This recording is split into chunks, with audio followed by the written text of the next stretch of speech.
Hello everyone, welcome to round 6 of the 2024 Subjective Gaming MCR Race Cars Championship, this time at Virginia International Raceway in the United States of America.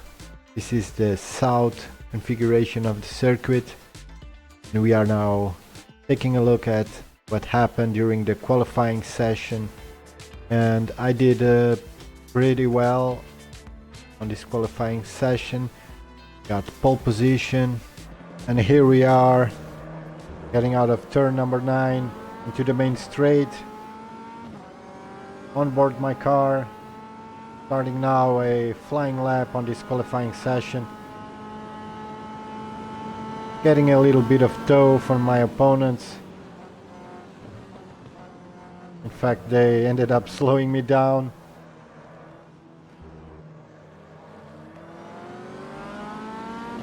The yellow car letting me by.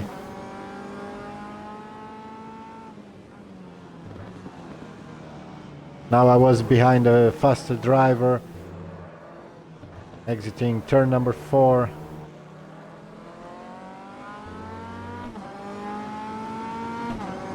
Now this is the braking into turn number 5. A bit tight, sort of a hairpin. Now through turn 6, flat out. Turn 7, I let off the gas a little bit, but this can be absolutely done flat out. Now braking into turn 8. Now going outside and closing into turn 9. Completing almost a lap here at Virginia International Raceway. Let's watch another lap, time with a big help from my opponent. Walt Bomer giving me a little bit of a tow in the main straight, but he ends up slowing me down here on turn number 1. But I kept pressing on. I was still on a fast lap, and so was he. This is turn 3 and turn 3B for some reason, and turn number 4 now.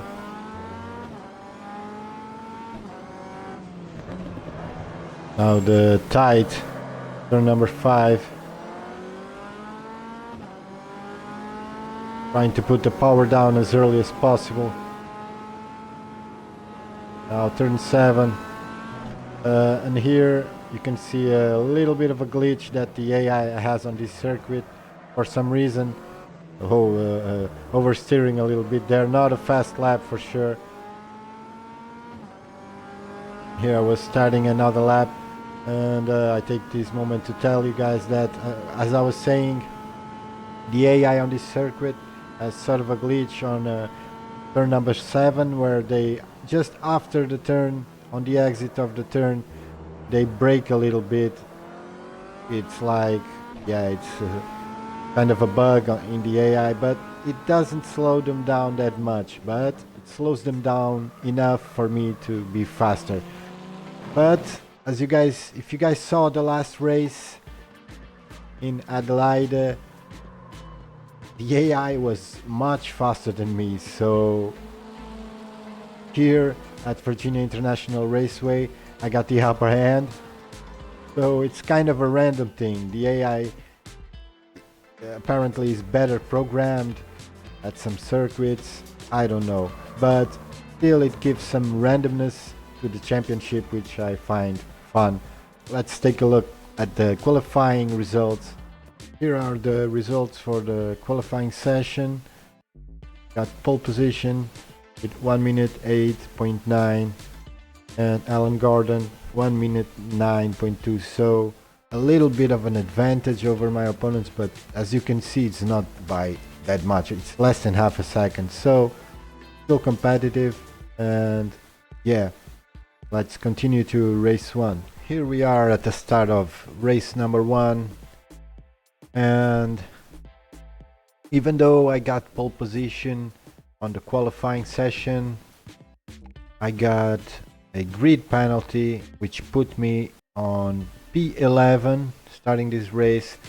The stewards decided to test my car after the qualifying session, and allegedly there were some irregularities, and yeah, I'm not gonna go on about that. Starting P11, I know my car is fast anyway, so I'm gonna just have to move through the field. Let's see how I did. I'm sure you guys noticed that I'm talking on on the present time, sometimes in past, sometimes in the future. Bro, it's a mess, I know. And here we go, lights off. I was a little bit late on the start. Here's another view. Everyone just trying to find their positions. Number 21 up front, then right. And approaching turn number 1, I got Pete Williams on my right side. And coming on the inside, the number 20 of James Taylor, 3 wide at some point exiting this corner. Here's a replay of the approach to turn number 1. Everyone bunched up, some guys 3 wide, some guys 2 wide. Exiting the corner there, I was way wide there. We're now on board my car. Turn number 2, approaching turns number 3, a left-hander, and 3B, a right-hander, sort of a chicane. Now turn 4, also a tight corner. I stay inside, trying to avoid the number 4 of Gibbons.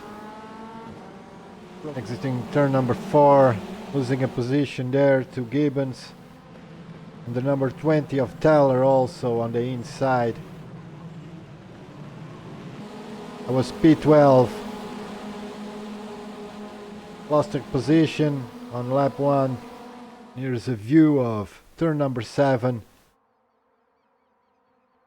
Leader going by. And we see Ralph Collins spinning out of the track. And another car making contact there. Let's watch the slow motion. Ralph Collins gets out of the track, sideways, on the grass.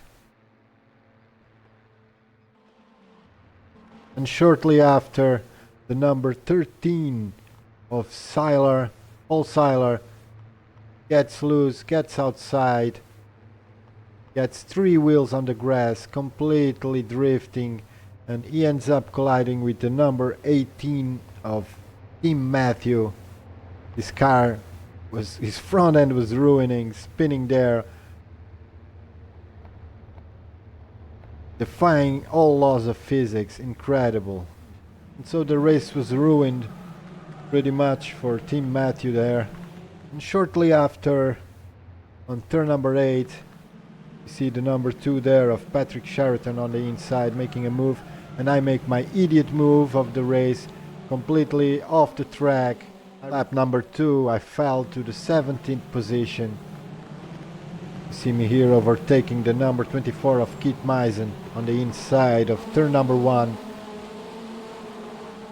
I knew that my car was pretty fast on this track, so all I had to do was try to keep myself on track and climb up the field. There we see the car of Tim Matthew without the front end, completely loses the front end grip. You don't have that aerodynamic part.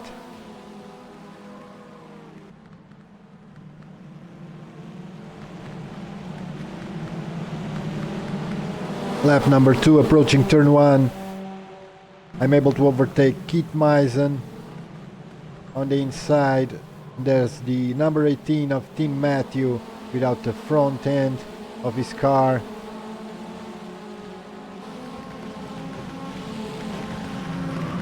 P16.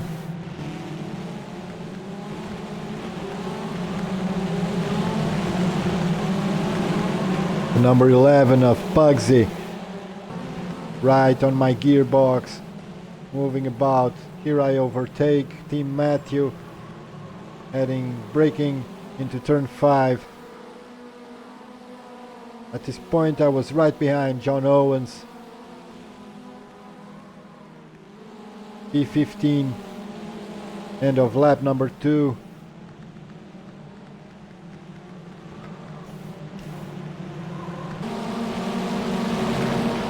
And on lap number 3, braking for turn number 1, I make sort of a crazy dive into turn 1.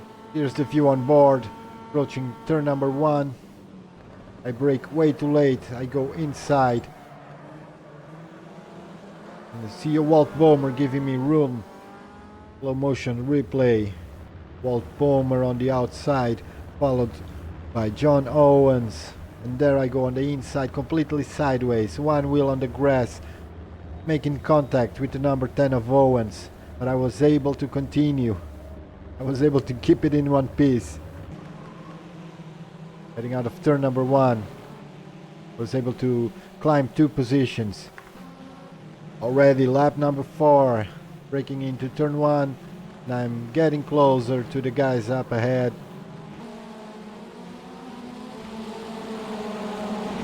Exiting turn 1, I tried to make a move on the number 8 of Gordon, but he defends.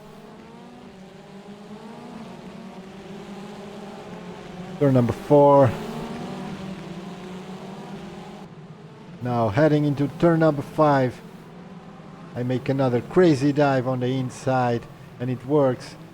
Here I am completely sideways. We're now on board, approaching turn number 7. And Gordon makes a move on the inside. I was too slow approaching turn number 7. He gets his position right back. Exiting turn number 9. I tried to keep as close to Gordon as possible to catch a little bit of a draft. Lap 5. Approaching turn 1, I go on the inside. Gordon tries to move. Stays on the outside, is slower. I overtake him exiting turn 1, and the number 23 was right behind me, Paul Bomer. And Gordon again regaining his position, approaching turn number 3 and 3B, and into turn number 4. I was right behind him, followed by Bomer, Walt Bomer. Here's the braking to turn 5.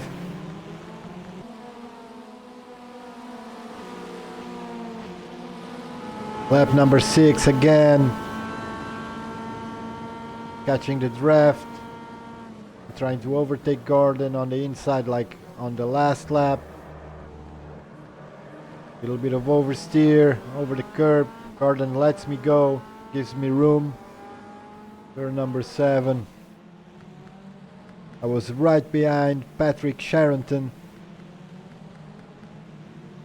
And Gordon always putting some pressure. Heading to the main straight. There's the onboard view of my overtake. 2 wheels on the grass.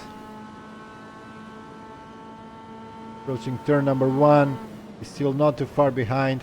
He brakes a little bit later than me. And Sherrington takes his position back for a while. I was a little bit aggressive and he backed out. Turn number 3. Missed the apex there. And trail braking a lot into turn number 4, trying to get some weight on the front axle, a little bit more grip, a little bit more bite on the front end. Turn number 5 the same, a lot of trail braking, it works. It stops the front end from sliding about at those speeds. This is lap number 8, I was P11. Braking into turn 1, locking up, screwing it up.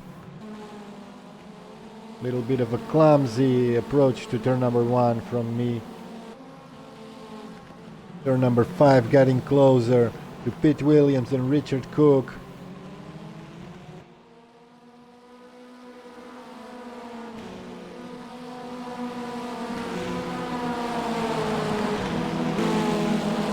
Turn number 7. I take a peek.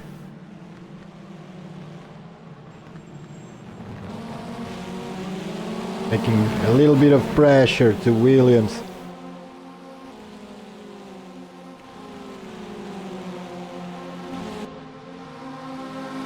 I make a move on his left side, heading to turn 1. And we find ourselves almost side by side mid-turn.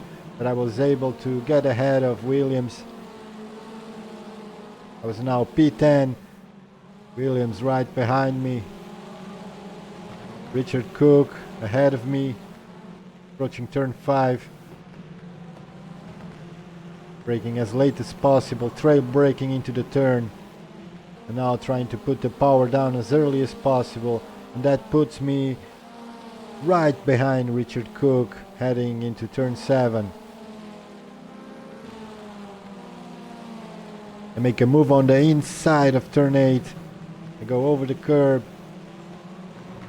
and exiting turn number 9. I'm already ahead of Richard Cook. He's got the draft now, getting closer, so I have to defend the inside line heading into turn 1. Brakes later, but I have the inside line. It's a no-brainer. I stay ahead, and this little battle puts me on P9. Very fun section of the track. Actually a very fun track to drive. Here I was on turn number 5, sort of V-shaping the turn number 7. I was right behind the number 20 of James Taylor. On turn number 8, I had 2 wheels on the grass, very dangerous approach during the turn that could make me spin. Main straight, starting lap number 11, I was right behind Taylor, and I make a move on his left side. He has the inside line, but somehow I was able to pull it off. He was not very aggressively defending his position. Exiting turn number 9 into the main straight. Now I was behind Davis, Cameron Davis, starting lap 12. I make a move on his left side. He has the inside line for turn number 1. He brakes later. I give him some room. But exiting the turn, I tried to overtake him, and I was a little bit wide there. I almost got off track, so I stayed behind Cameron Davis. Turn number 3, I was right on his gearbox again. Turn 6 and 7. Right at this point, approaching turn number 8, I made a move on the outside. 2 wheels on the grass, stupid decision. I spun the car on turn number 8. Exactly as I was talking on the lap before, I did the same. I put 2 wheels on the grass, approaching turn number 8. And braking in that situation can lead to a spin very easily, and that's what happened. So I was trying to make up for my stupid mistake. See me overtaking the number 16 of Pete Williams there. I was wide on turn 1, but I kept my momentum. P9, only one position behind what I was before my mess up. So not bad. I was able to recover from both my mistakes on this race relatively quick, so I did not lose many track positions, and my car was a little bit faster than everyone else's on this track, so that gave me a huge advantage. Here's a view of turn number 7. This is lap 14. I was P9 at this point. Last corner of this race, last lap. P9, not a bad result. So here are the results for race 1 of round 6 of this MCR Race Cars Championship. I was able to finish P9. Dan Wright got the win with Ivan Wiggins right behind him, and finishing the top 3, Steve Abbey. So for race number 2, I was starting again in the middle of the field. So let's take a look at what happened on race number 2. So here we are at the starting line for race number 2. We're looking at the number 18 of Tim Matthew on pole position. Right behind him is John Owens on the yellow and black car number 10. And P3 number 24 of Keith Meissen. And all the way here in the back, there I was, number 6, P11, again, starting from the back of the field, so I had to pass a lot of cars again. I knew, in fact, that this would be an exciting race, so stay tuned. Let's find out what happened exactly. Lights out. Now the start of this race on board my car. And look at the cars on my left side, the number 20 overtaking me, but for some reason the field slows down on my left side and I'm able to take 3 positions by staying on the right side, which leads to the inside line on turn 1. I was able to also make a pass on Collins. Let's watch a slow motion replay of turn number 1, braking for turn number 1.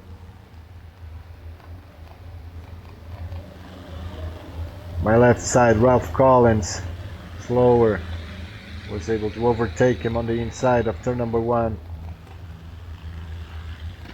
Here you can see the field too wide going through the corner.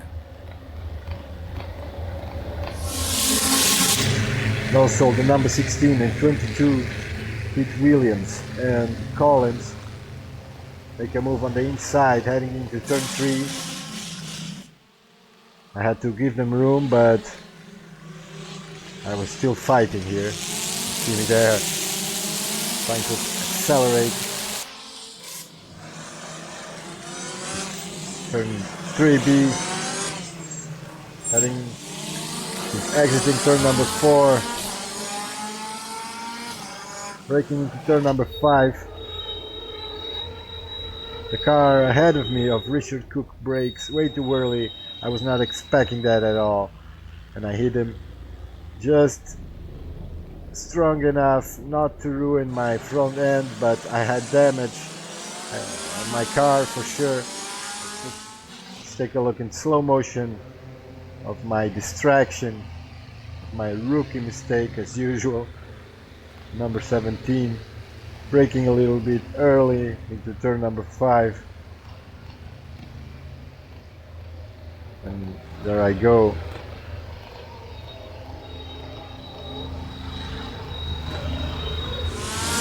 Here's the replay from a different angle.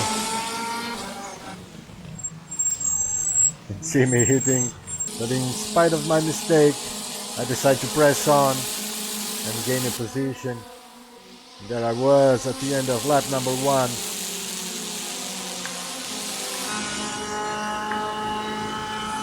And with all my clumsy moves and also clumsy moves from the AI, I was able to climb to P5, starting lap number 2. Turn number 5 again. I was right behind Paul Seiler.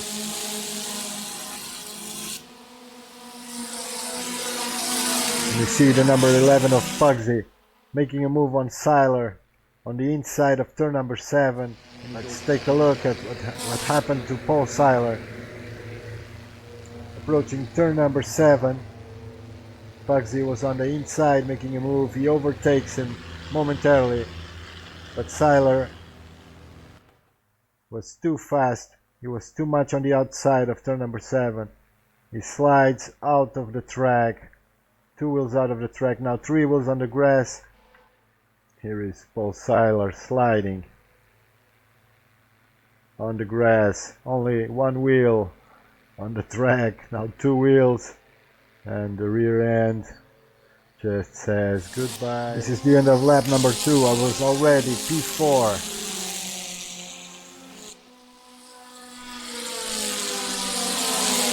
Right behind David Pugsy. I make a move to the inside heading into turn 1. A little bit clumsy as usual. Heading into turn 1, I completely locked the wheels, but I'm able to sort of keep control of the car turn number 7. I was right behind John Owens as you see him braking. The bug I was talking about. Turn number 8, turn number 9. Heading into the main straight. Starting lap number 4, I was behind John Owens. There you see Tom Staten getting out of the pits, about to be lapped. He actually gets in my way. I had to brake not to hit him, but I was not too far behind. So turn number 9, I make a move on the inside of John Owens. And starting lap number 5, I was already P2, braking into turn 1. Owens right behind me.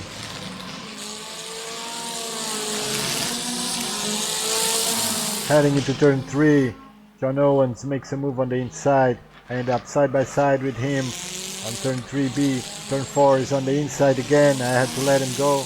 Nice battle, nice driving there. A lot of fun. Now into turn 5. I was approaching him again.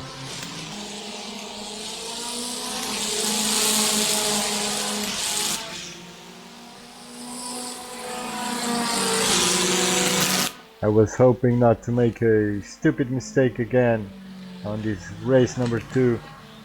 So I was kind of cautious approaching turns number 8 and 9. But exiting turn number 9, I move on the inside fast as I can. And I end up getting out of the corner faster than John Owens. And heading into turn 1, I'm on the inside. So an easy overtake. Owens right behind me. Heading into turn 3, 3B, and turn number 4. And into turn number 9. I brake a little bit out of balance. The car starts sliding. And I sort of let it slide a little bit, wasting time of course, but that's all I had to do. And at the exit of the corner I was already in shape, so to speak. This was already lap number 7, P2, exiting turn number 1. I was trying to catch up with the leader. Here heading into turn number 5, braking late, trail braking, trying to rotate the car a little bit more. And this was already the end of lap number 10, and finally I was getting very close to Team Matthew, the leader of the race. And on the main straight I get his draft, move on the left side, I have the speed I need to overtake him, and approaching turn number 1 I was on the outside. Matthew on the inside, but he slows down. He decides to play it safe, and I become the leader of the race.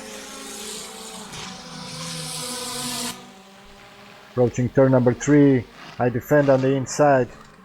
I knew he was gonna try to move immediately on the inside if I left the door open.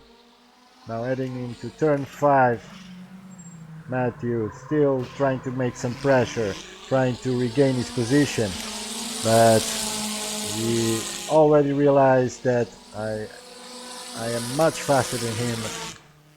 So you can already see the gap after a few corners. My car was really fast. I hope the stewards don't come and check my car thoroughly and start making up excuses why my car is fast. This is pure skill, my friends. Pure skill of the mechanics, of the engineers working in my car, and in my imagination, my delusional world of racing. But I digress. It was lap 11, exiting turn number 1. I was P1. Team Matthew still behind me. This is a view on board the car of Team Matthew on P2 right behind me. Now approaching turn number 5.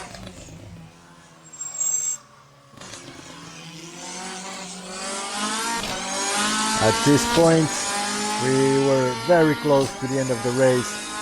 All I had to do was not make mistakes and keep my speed. Let's see if I was able to do that, or if I spun the car on the last corner or something. Let's just find out. Exiting turn number 7. Already the last lap of the race. Turns number 8 and 9. I was comfortably leading the race at this point.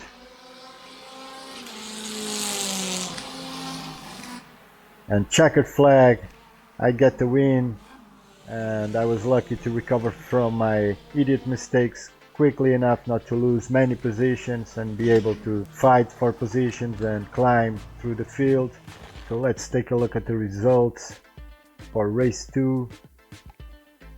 I won the race with 16 minutes 21.9 seconds, and right behind me, 2 seconds behind me, Team Matthew and John Owens.